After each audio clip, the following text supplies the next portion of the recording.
आज हम आपके साथ एक और भयानक मामले पर नजर डालने जा रहे हैं और आज हम बात करने वाले हैं उत्तर प्रदेश के फतेहपुर में हुए एक ऐसे अपराध की जिसने रिश्तों की हर मर्यादा को तार-तार कर दिया। ये कहानी है एक 50 साल के ससुर और 20 साल की ननद के नाजायज रिश्ते की, जिसकी शुरुआत तो बंद दरवाजों के पीछे शारीरिक संबंध बनने से हुई थी, लेकिन जिसका अंत बीच सड़क पर गोलियों की आवाज के साथ हुआ। इस कहानी की शुरुआत होती है उत्तर प्रदेश के जनपद फतेहपुर के गाजीपुर थाना क्षेत्र के एक गांव अयाह से।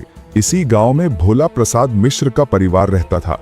भोला प्रसाद खुद एक सरकारी प्राइमरी स्कूल में अध्यापक थे। उनके परिवार में उनकी पत्नी, 4 बेटियां और 2 बेटे थे। समय के साथ भोला प्रसाद ने अपनी 3 बेटियों की शादी कर दी और बड़े बेटे राजीव ने पढ़ाई पूरी करने के बाद शिक्षा विभाग में ब्लॉक समन्वयक की सरकारी नौकरी हासिल कर ली और पिता के सहयोग से फतेहपुर शहर में ही अपना घर बसा लिया। अब घर पर भोला प्रसाद के साथ उनकी पत्नी, छोटा बेटा हरिओम और सबसे छोटी 20 वर्षीय बेटी रिया रहते थे। हरिओम ने नौकरी के बजाय पुश्तैनी खेती-बाड़ी संभालने का फैसला किया था और वहीं रिया ग्रेजुएशन करने के बाद फतेहपुर के एक कंप्यूटर सेंटर से कोर्स कर रही थी। जब हरिओम खेती-बाड़ी में पूरी तरह रम गया तो भोला प्रसाद ने उसकी शादी भी ललौली थाना क्षेत्र के सिंधाओं गांव के रहने वाले विनोद शुक्ल की बड़ी बेटी मधु से कर दी। इस तरह परिवार की लगभग सभी जिम्मेदारियां पूरी हो चुकी थी। विनोद शुक्ल यानी मधु के पिता अपनी बेटी की शादी के बाद अक्सर अकेलापन महसूस करते थे। घर की रौनक जैसे बेटी के साथ ही चली गई थी, इसलिए जब भी उन्हें बेटी की बहुत याद आती तो वो उससे मिलने के लिए उसके ससुराल अयाह गांव आ जाया करते थे। एक दिन जब विनोद अपनी बेटी मधु से मिलने पहुंचे तो घर पर मधु की छोटी ननद यानी रिया भी मौजूद थी। रिया मधु की ननद होने के नाते विनोद के लिए भी बेटी जैसी ही थी। उसने बड़े उत्साह से विनोद का स्वागत किया, लेकिन हंसी मजाक के दौरान रिया ने विनोद से कुछ ऐसी छेड़खानी शुरू कर दी जिसमें एक अजीब सा इशारा था। रिया ने विनोद से एक ऐसी टिप्पणी कर दी जो जीजा साली के मजाक में तो चल सकती थी, लेकिन एक पिता और बेटी जैसे रिश्ते में बिल्कुल अनुचित थी। ये सुनकर विनोद का चेहरा एक पल के लिए गंभीर हो गया। जो माहौल कुछ देर पहले तक हल्का फुल्का था वो अचानक असहज हो गया। विनोद ने सोचा कि शायद रिया आज के जमाने की पढ़ी लिखी और बिंदास लड़की है और उसने ये सब नादानी में कह दिया होगा। ये सोचकर उन्होंने इस बात को अपने मन से निकाल दिया। लेकिन कुछ दिनों के बाद विनोद फिर से शाम को अपनी बेटी से मिलने के लिए उसके ससुराल अयाह गांव पहुंचे थे और उस दिन कंप्यूटर सेंटर की छुट्टी होने की वजह से रिया घर पर ही थी। उसने पहले ही की तरह गर्मजोशी से उनका स्वागत किया और उनके इस आत्मीय व्यवहार को देखकर विनोद के मन में जो भी शक था वो पूरी तरह से दूर हो गया। बातचीत के दौरान रिया ने बच्चों जैसी उत्सुकता दिखाते हुए कहा, मैंने सुना है आप कहानियां बहुत अच्छी सुनाते हैं, और विनोद से कहानी सुनाने की जिद करने लगी। माहौल एक बार फिर खुशनुमा हो गया था, लेकिन रिया की बातों में और उसके लहजे में वही चंचलता थी जो अब मजाक से कहीं आगे बढ़ चुकी थी। वो अपने शब्दों और इशारों से माहौल को एक अलग ही दिशा में ले जा रही थी। विनोद, जो अब तक उसे एक बेटी की तरह ही देख रहे थे, अब असहज होने लगे। उन्हें एहसास हुआ कि रिया के इरादों में सिर्फ मजाक नहीं बल्कि एक तरह की चुनौती भी है। इसी बीच रिया ने एक ऐसी बात कह दी जिसने विनोद को अंदर तक झकझोर दिया। उसने कहा, अगर किसी ने हमें इस तरह बातें करते देख लिया तो ना सिर्फ आपकी बल्कि आपकी बेटी मधु की इज्जत पर भी सवाल उठ सकता है। ये बात विनोद के लिए एक चेतावनी थी। वो जैसे नींद से जाग गए। उन्हें एहसास हुआ कि ये उनकी बेटी का ससुराल है और यहाँ की गई कोई भी गलती सीधा मधु की जिंदगी पर असर डालेगी। उन्होंने खुद को संभाला और बातचीत का रुख मोड़ने की कोशिश की। रिया भी तुरंत ऐसे सहज हो गई जैसे कुछ हुआ ही ना हो और कहने लगी कि वो उनके लिए शरबत बनाने जा रही है। उस दिन रात हो जाने के कारण विनोद अपनी बेटी के ससुराल में ही रुक गए थे। गेस्ट रूम में विनोद का बिस्तर लगा दिया गया था। वो दरवाजा आधा खुला छोड़कर लेटे तो हुए थे, लेकिन नींद उनकी आंखों से कोसों दूर थी। उनके दिमाग में शाम की घटनाएं और रिया की वो रहस्यमयी मुस्कान घूम रही थी। उन्हें एक अनजानी सी आहट का इंतजार था। कुछ देर बाद कदमों की बहुत धीमी आवाज उनके कानों तक पहुंची। दरवाजे की हल्की सी चरमराहट हुई और कमरे के अंधेरे में एक परछाई दाखिल हुई। अंधेरे में चेहरा साफ नहीं दिख रहा था, लेकिन विनोद समझ गए कि ये वही है जिसका ख्याल उन्हें पूरे दिन सताता रहा था। वो परछाई बिना कुछ कहे उनके पास आकर बैठ गई। उस रात गेस्ट रूम के उस अंधेरे कमरे में विनोद और रिया ने हर रिश्ते, हर मर्यादा को लांघ दिया और दोनों के बीच शारीरिक संबंध बनने लगे। एक ससुर जो अपनी बेटी जैसी ननद की इज्जत का रखवाला था, वही उसका भक्षक बन गया और एक ननद जिसे अपनी भाभी के पिता को ससुर का सम्मान देना चाहिए था, उसने उन्हें अपना प्रेमी बना लिया था। उस एक रात के बाद ये पाप का सिलसिला शुरू हो गया। विनोद का अपनी बेटी के ससुराल आना जाना अब और भी ज्यादा बढ़ गया था। सबके सामने वो एक प्यार करने वाले पिता का किरदार निभाता जो अपनी बेटी से मिलने आया है, लेकिन दरवाजे के पीछे उसकी असली मंजिल रिया का कमरा होता था। रिया भी कभी कभी पढ़ाई के बहाने या किसी और काम से विनोद के गांव सिंधाव जाने लगी और वो लोग वहां भी अपनी हवस को शांत करते और शारीरिक संबंध बनते। दुनिया की नजरों में ये एक बाप बेटी का रिश्ता था, लेकिन असलियत में एक नाजायज मोहब्बत थी जो परवान चढ़ रही थी। विनोद को ये लगने लगा था कि रिया अब पूरी तरह से उसकी है। उसे यकीन हो गया था कि उसने अपनी उम्र और अनुभव से रिया को ऐसे अपने काबू में कर लिया है कि वो कभी उससे दूर नहीं जा पाएगी। लेकिन वो एक बात भूल गया था, समय हमेशा एक जैसा नहीं रहता। रिया महज 20 साल की एक जवान और पढ़ी लिखी लड़की थी। वो रोज कंप्यूटर कोर्स के लिए फतेहपुर शहर जाती थी, जहां उसकी मुलाकात नए नए लोगों से होती थी। उसकी अपनी एक दुनिया थी, अपने दोस्त थे। कुछ ही महीनों में रिया का व्यवहार विनोद के प्रति बदलने लगा। उसने विनोद से मिलना जुलना कम कर दिया, उसके फोन उठाने बंद कर दिए और जब कभी सामना होता तो वो उससे नजरें चुराने लगती। जिस रिश्ते की शुरुआत उसने खुद एक खेल की तरह की थी, अब वही रिश्ता उसे एक बोझ लगने लगा था। वो अब इस रिश्ते से बाहर निकलना चाहती थी। रिया का ये बदलाव विनोद के लिए असहनीय था। जिस लड़की को वो अपनी मिल्कियत समझ बैठा था, वही अब उसे नजरअंदाज कर रही थी। ये सिर्फ उसके पुरुष अहंकार पर चोट नहीं थी, बल्कि ये उसके लिए एक बहुत बड़ा खतरा भी था। उसके मन में अब एक डर बैठ गया था। उसे डर था कि अगर रिया ने उन दोनों के रिश्ते का राज किसी को बता दिया तो समाज में उसकी इज्जत मिट्टी में मिल जाएगी। और सबसे बड़ी बात, उसकी अपनी बेटी मधु की शादीशुदा जिंदगी हमेशा के लिए बर्बाद हो जाएगी। जो रिश्ता उसने अपनी हवस मिटाने के लिए शुरू किया था, वही अब उसके गले की फांस बन गया था। उसकी रातों की नींद उड़ चुकी थी। वो हर पल इसी डर में जीता था कि कब उसका राज खुल जाएगा। इसी डर और असुरक्षा ने उसके अंदर एक शैतान को जन्म दिया। उसने तय कर लिया कि इस खतरे को हमेशा के लिए खत्म करना होगा। उसने मन ही मन फैसला कर लिया कि अगर रिया मेरी नहीं हो सकती तो वो किसी की भी नहीं हो पाएगी। उसके दिमाग में अब सिर्फ एक ही बात चल रही थी, रिया को रास्ते से हटाना है। पुलिस जांच में यह भी सामने आया कि विनोद के दिमाग में साजिशें पहले से ही चल रही थी। वो अपने बेटे के ससुराल पर पूरा कब्जा करना चाहता था। इसके लिए उसने एक बार अपने समधी यानी रिया के पिता भोला प्रसाद की हत्या करने की भी कोशिश की थी। उसने भोला प्रसाद की कनपटी पर तमंचा रखकर ट्रिगर दबा दिया था, लेकिन किस्मत अच्छी थी कि गोली मिसफायर हो गई। उस वक्त उसने इस बात को मजाक में टाल दिया था, लेकिन उसके इरादे बहुत खतरनाक थे।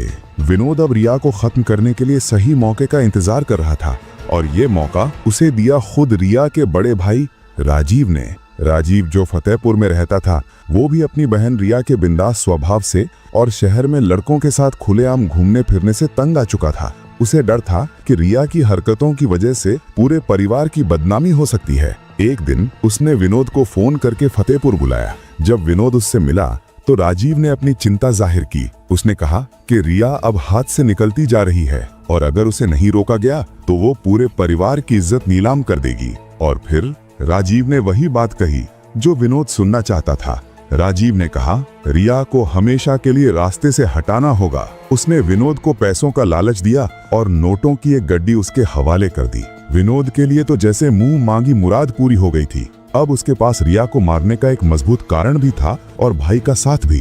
उसने वो पैसे अपनी मुट्ठी में लिए और समझ गया कि अब खेल शुरू करने का सही समय आ गया है। विनोद शुक्ल के हाथ में अब वो नोटों की वो गड्डी थी जो सिर्फ पैसे नहीं बल्कि एक लड़की की मौत का फरमान थी। और ये फरमान जारी करने वाला कोई और नहीं बल्कि उस लड़की का अपना सगा भाई राजीव था। विनोद को अब रिया को रास्ते से हटाने के लिए एक मजबूत कारण और पैसा दोनों मिल चुके थे। उसने अपनी इस खूनी साजिश को अंजाम देने के लिए एक टीम तैयार की। इस टीम में उसने 2 और लोगों को शामिल किया। पहला था अजय माली, जो उसी के गांव सिंधाव का रहने वाला एक छोटा मोटा अपराधी था। विनोद ने उसे 5000 रुपए का लालच देकर इस काम के लिए तैयार कर लिया। दूसरा शख्स था बाल मुकुंद मिश्र, जो विनोद का ही एक रिश्तेदार था। बाल मुकुंद के पास एक मार्शल गाड़ी थी और उसका काम था हत्या वाले दिन गाड़ी चलाना। अब साजिश के तीनों किरदार पूरी तरह तैयार थे। उन्होंने मिलकर एक ऐसा प्लान बनाया जिससे रिया की मौत एक सड़क हादसा लगे और किसी को भी उन पर शक न हो। उन्होंने रिया के आने जाने के रास्ते और उसके समय पर नजर रखनी शुरू कर दी और सही मौके का इंतजार करने लगे। 11 जनवरी 2008 की शाम थी। मौसम में ठंडक थी, सड़कों पर हल्की धुंध छाई हुई थी। रिया रोज की तरह फतेहपुर के अपने कंप्यूटर सेंटर से एक टेम्पो में बैठकर अपने गांव लौट रही थी। दिन भर की थकान के बाद वो इस बात से पूरी तरह अनजान थी कि ये सफर उसकी जिंदगी का आखिरी सफर साबित होने वाला है और मौत एक मार्शल गाड़ी की शक्ल में उसका पीछा कर रही है। जैसे ही टेम्पो 10वां मील नामक स्थान पर रुका और रिया ने सड़क पर कदम रखा, अंधेरे में छिपी हुई वो मार्शल गाड़ी जिसके अंदर विनोद, अजय माली और बाल मुकुंद बैठे थे, तेजी से उसकी ओर बढ़ी। इससे पहले कि रिया कुछ समझ पाती, उस तेज रफ्तार गाड़ी ने उसे बेरहमी से कुचल दिया। टक्कर इतनी भीषण थी कि रिया उछलकर सड़क पर जा गिरी। वो बुरी तरह से घायल थी और दर्द से तड़प रही थी, लेकिन उन हैवानों का दिल इतने से भी नहीं भरा। उन्हें डर था कि कहीं रिया जिंदा न बच जाए और उनका राज न खोल दे। इसलिए उन्होंने कुछ दूर आगे गाड़ी रोकी और उसमें से एक शख्स उतरा। उसने बिना किसी हिचकिचाहट के अपनी जेब से तमंचा निकाला और सड़क पर पड़ी तड़पती हुई रिया पर गोली चला दी। गोली सीधा उसके शरीर को भेद गई और रिया ने वहीं दम तोड़ दिया।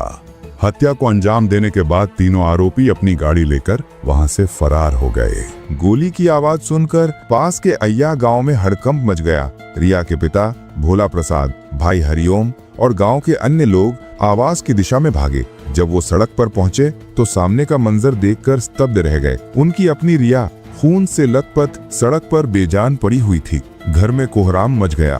कोई उसे उठाने की कोशिश कर रहा था तो कोई वहीं बैठकर जोर जोर से विलाप कर रहा था।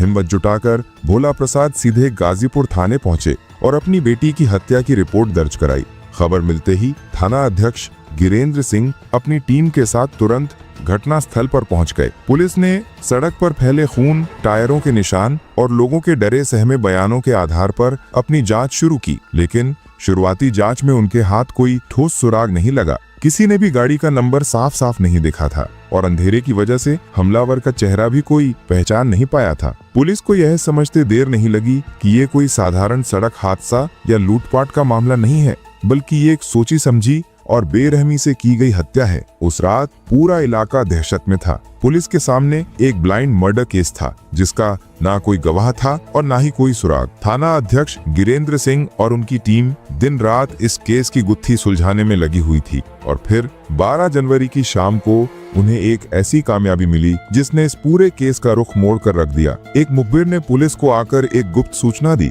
उसने बताया कि जिस मार्शल गाड़ी से रिया को कुचला गया था उसमें 3 लोग सवार थे और उनमें से एक को एक चश्मदीद ने पहचान लिया है। वो था सिंधावा गांव का अजय माली। ये नाम सुनते ही पुलिस की टीमें हरकत में आ गईं। उन्होंने ललौली थाने की पुलिस की मदद से अजय माली के गांव में छापेमारी की, लेकिन वो अपने घर से फरार था। पुलिस ने हार नहीं मानी और मुखबिरों का जाल बिछा दिया। आखिरकार 2 दिनों की लगातार तलाश के बाद 14 जनवरी को पुलिस ने अजय माली को चक सरकन रोड से गिरफ्तार कर लिया। अजय की गिरफ्तारी इस केस का सबसे बड़ा टर्निंग पॉइंट थी। थाने लाकर जब उससे सख्ती से पूछताछ की गई तो वो टूट गया और उसने उस खूनी साजिश का पूरा सच उगल दिया, जिसे सुनकर पुलिस के भी होश उड़ गए। उसने कबूल किया कि ये कोई हादसा नहीं बल्कि एक योजनाबद्ध हत्या थी और इस हत्या का मास्टरमाइंड कोई और नहीं बल्कि रिया का रिश्तेदार और उसकी भाभी का पिता विनोद शुक्ल था। अजय ने बताया कि विनोद का रिया के साथ नाजायज संबंध था, लेकिन कुछ समय से रिया ने उससे दूरी बना ली थी और इसी बात से विनोद बौखलाया हुआ था। उसे डर था कि कहीं रिया ये राज खोल न दे और उसकी इज्जत मिट्टी में न मिल जाए। इसी डर और अपनी हवस के टूटने के गुस्से में विनोद ने तय कर लिया था